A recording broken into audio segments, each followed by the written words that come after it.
On a quiet evening in the upscale neighborhood of Beacon Hill, Massachusetts, the idyllic peace was shattered by a horrifying discovery. A once tightly knit community found itself in shock as the body of Jonathan Adams was discovered in his own home, brutally murdered. Jonathan, 42, was a respected surgeon, known for his dedication to his family and his career. To his neighbors and colleagues, he seemed to lead a perfect life with his wife, Claire, and their 2 young children. But beneath the surface, Jonathan harbored secrets that would ultimately lead to his tragic end. Jonathan had always been the picture of success. He had a thriving medical practice, a beautiful home, and a family that adored him. Yet, for reasons he could never fully articulate, he felt incomplete. He had grown up in a conservative household, with his father a retired military officer and his mother a devout churchgoer. Any deviation from the norm was frowned upon, and Jonathan learned early on to bury parts of himself that didn't fit into his family's strict expectations. Claire Adams, 38, was the perfect complement to Jonathan's outwardly pristine life. She was charming, elegant, and devoted to her family. The couple had met in college, and their romance had blossomed quickly. Claire, a successful interior designer, had always been Jonathan's biggest supporter, unaware of the inner turmoil he hid so well. To her, their life together was a dream come true. They attended church every Sunday, socialized with their affluent friends,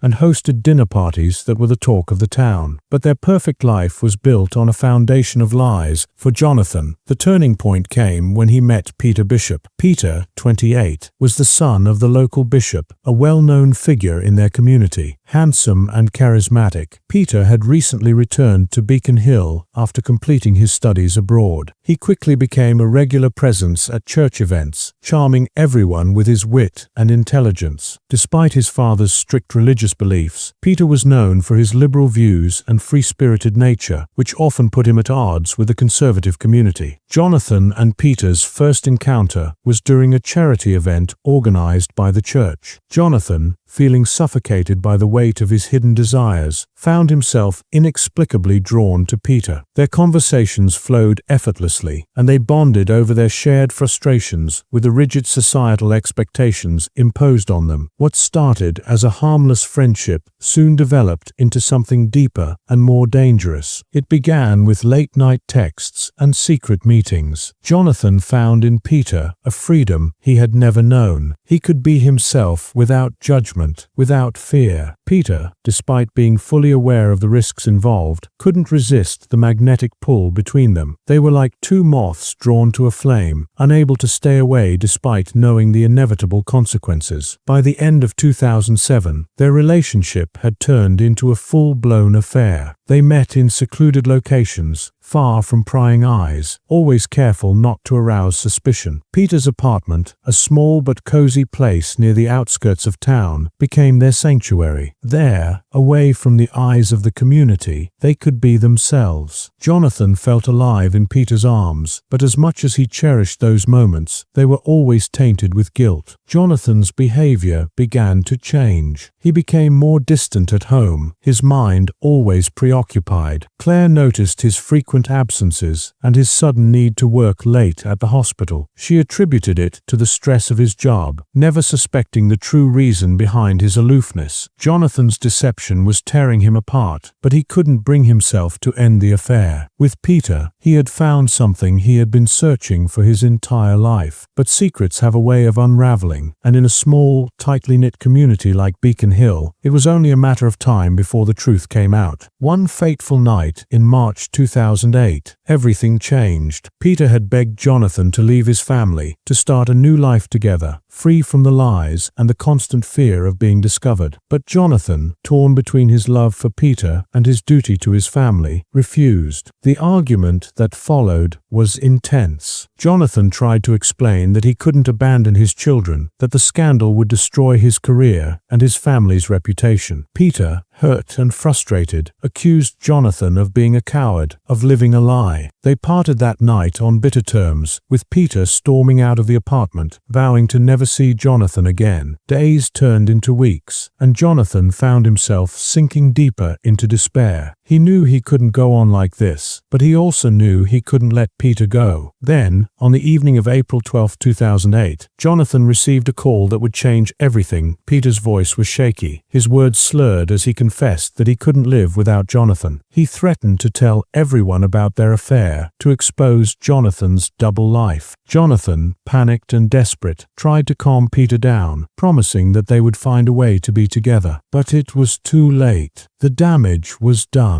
When Jonathan arrived at Peter's apartment later that night, he found the place in disarray. Empty bottles littered the floor, and Peter was sitting on the couch, his eyes bloodshot and filled with pain. The two men argued, voices rising as the storm outside mirrored their turbulent emotions. In a moment of madness, fueled by alcohol and despair, Peter lunged at Jonathan, a knife in his hand. What happened next was a blur. Jonathan tried to defend himself, but in the struggle, the knife was driven into Peter's chest. Jonathan watched in horror as the life drained from Peter's eyes, his blood pooling on the floor. In a state of shock, Jonathan stumbled out of the apartment, leaving behind the man he had loved, now lifeless and cold. Jonathan's mind raced as he sped away from Peter's apartment, his hands trembling on the steering wheel. He could barely comprehend what had just happened. The image of Peter's lifeless body, the blood seeping into the carpet, haunted his thoughts. Panic gripped him as he realized the magnitude of what he had done. He had killed Peter, the only person who truly knew him, who accepted him for who he was. And now, he was gone. He pulled over into a deserted parking lot, his breaths coming in ragged gasps as he tried to steady himself. What was he going to do? The rational part of his mind screamed at him to go to the police, to confess everything, but fear held him back. He knew the consequences. His life, his career, everything he had built would be destroyed. His family would be devastated, and the scandal would ruin them. Desperate, Jonathan decided to cover his tracks. He returned to Peter's apartment, his heart pounding in his chest. The scene was as he had left it. Peter's body slumped on the floor, his eyes staring blankly at the ceiling. Jonathan forced himself to move, to think. He grabbed a pair of gloves from Peter's kitchen and began cleaning up, wiping down every surface he could remember touching. He knew it was a futile effort, but he couldn't think clearly. He was acting on instinct, driven by a primal need to erase any trace of himself from the crime scene. He looked at Peter one last time, tears streaming down his face. "I'm sorry," he whispered, his voice breaking. He covered Peter's body with a blanket, as if that simple act could somehow undo the horror of what had happened. Then he turned and fled, leaving the apartment and its terrible secret behind. The next morning, Peter's body was discovered by his landlord, who had come to check on a noise complaint from the neighbors. The sight that greeted him was beyond anything he had ever seen. The police were called, and within minutes, the small apartment was swarming with officers. The once cozy space was now a crime scene, marked by the smell of blood and the weight of death. Detective Sarah Collins arrived on the scene, her expression grim as she surveyed the chaos. She was a seasoned investigator, known for her sharp instincts and no-nonsense approach. The sight of Peter's body, the single stab wound to his chest, told her this was no ordinary crime. There was an intimacy to the violence, a sense that this had been personal. The initial investigation yielded little. There were no signs of forced entry, and nothing seemed to be missing. Peter's phone was missing, but the rest of the apartment was undisturbed. It was clear that the killer had taken great care to leave no evidence behind. The crime scene was meticulously clean, almost too clean. It suggested a level of planning and forethought that pointed to someone close to the victim. Detective Collins interviewed Peter's family and friends, piecing together the last days of his life. She learned of his recent arguments with his father, Bishop Nathaniel Bishop, a strict and imposing figure in the community. The bishop had disapproved of Peter's lifestyle, and the tension between them had been mounting for months. But when asked about enemies or potential suspects, no one could provide any useful information. Peter had been well liked, charismatic, and open-minded. There were no obvious suspects. The investigation seemed to be at a standstill until a breakthrough came in the form of Peter's missing phone. It was found discarded in a trash bin several blocks away, the screen shattered. The tech team worked tirelessly to recover the data, and what they found shocked everyone. Hundreds of text messages between Peter and a contact saved under a pseudonym. The messages were intimate, filled with passion and desperation,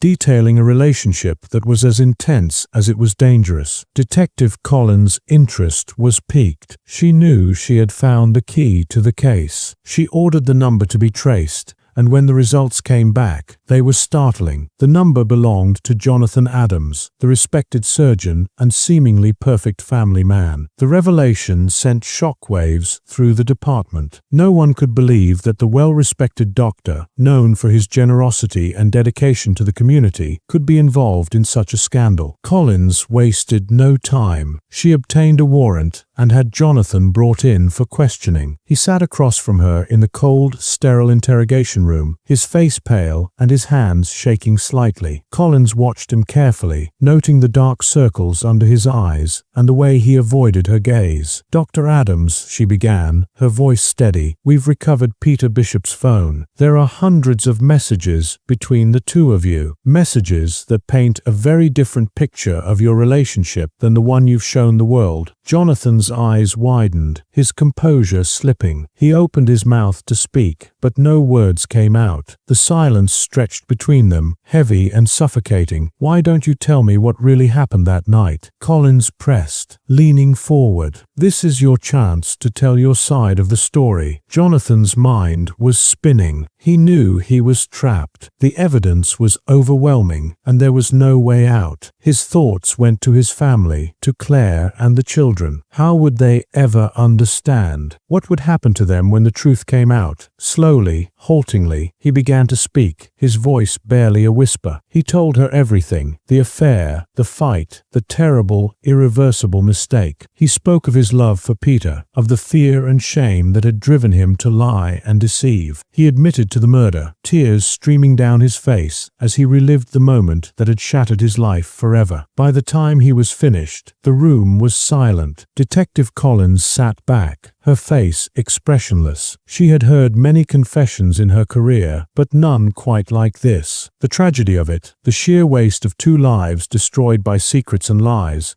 was almost too much to bear. Jonathan was arrested and charged with second-degree murder. The news of his arrest sent shockwaves through the community. His family was devastated, and the media had a field day, splashing his face across every headline. The once respected doctor was now the center of a scandal that rocked Beacon Hill to its core. The trial of Jonathan Adams was a spectacle that captivated the nation. Reporters crowded the courtroom, cameras flashing as the once revered surgeon walked in, his head bowed in shame. The prosecution wasted no time in laying out their case, painting a picture of a man torn between his respectable public life and a forbidden love affair that ultimately led to murder. The jury listened intently as the prosecutor described the events leading up to Peter Bishop's death. They detailed the affair, the fight, and the brutal stabbing that ended Peter's life. The recovered text messages were presented as evidence, revealing the intensity of their relationship and the desperation that consumed them both. Jonathan's confession, recorded during his interrogation, was played for the court. His voice, filled with regret and anguish, echoed through the silent room as he described the moment he plunged the knife into Peter's chest. Forensic experts testified about the blood spatter patterns and the angle of the wound, corroborating Jonathan's account of the struggle. The knife, still bearing traces of Peter's blood and Jonathan's fingerprints, was presented as the key piece of evidence. The prosecution argued that Jonathan had acted in a fit of rage, driven by the fear of his secret being exposed and his life unraveling. Jonathan's defense team tried to paint a different picture. They argued that the killing had been accidental, a tragic result of a heated argument that spiraled out of control. They highlighted Jonathan's clean record, his dedication to his family, and his years of service to the community. But the jury seemed unmoved. The facts were clear. Jonathan had taken a life, and nothing could change that. As the trial continued, the tension in the courtroom grew palpable. Claire Adams sat in the front row, her face pale and drawn, holding back tears as the details of her husband's double life were laid bare. Across the aisle, Bishop Nathaniel Bishop watched stoically, his face a mask of grief and anger. The man who had once been his son's secret lover was now revealed as his killer. The most damning testimony came from the forensic pathologist, who described the severity of the stab wound. "The force applied was significant," she explained. "The blade penetrated deep into the chest, severing a major artery. Death would have been almost instantaneous." Her words painted a grim picture of the violence of the act, leaving little doubt about Jonathan's intent. The prosecution's final blow came with the testimony of the digital forensic analyst who had recovered deleted messages from Peter's phone. These messages, sent in the hours leading up to the murder, revealed Peter's emotional turmoil and his ultimatum to Jonathan: "Leave your wife, or I will tell the world." The prosecutor argued that this ultimatum had been the trigger, pushing Jonathan over the edge. In his closing statement, the prosecutor addressed the jury with a solemn tone. "This is not just a case of a forbidden affair," he said. "It is a case of a man who, faced with the collapse of his carefully constructed life, chose to take another's life rather than face the truth. Jonathan Adams killed Peter Bishop because he was afraid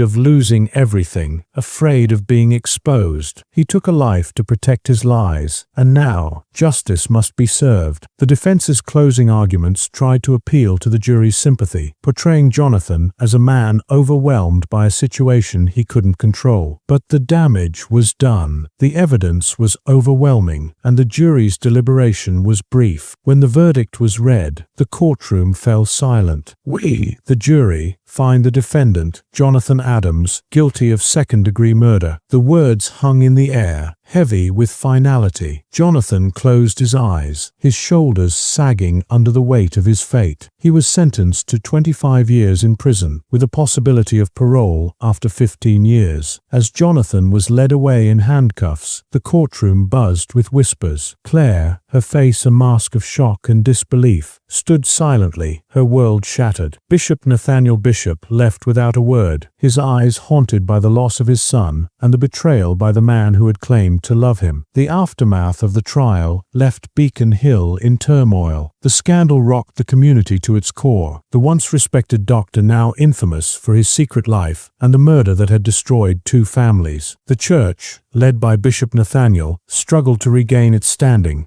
its congregation divided by the scandal that had tarnished its reputation. For Jonathan, prison was a constant reminder of his choices, the walls closing in on him as he replayed the events that had led to that fateful night. He would spend the next years of his life paying for a moment of madness, his dreams and desires forever buried beneath the weight of his guilt. In the end, the love that was meant to be hidden away in the shadows was brought into the harsh light of day, leaving nothing but devastation in its wake.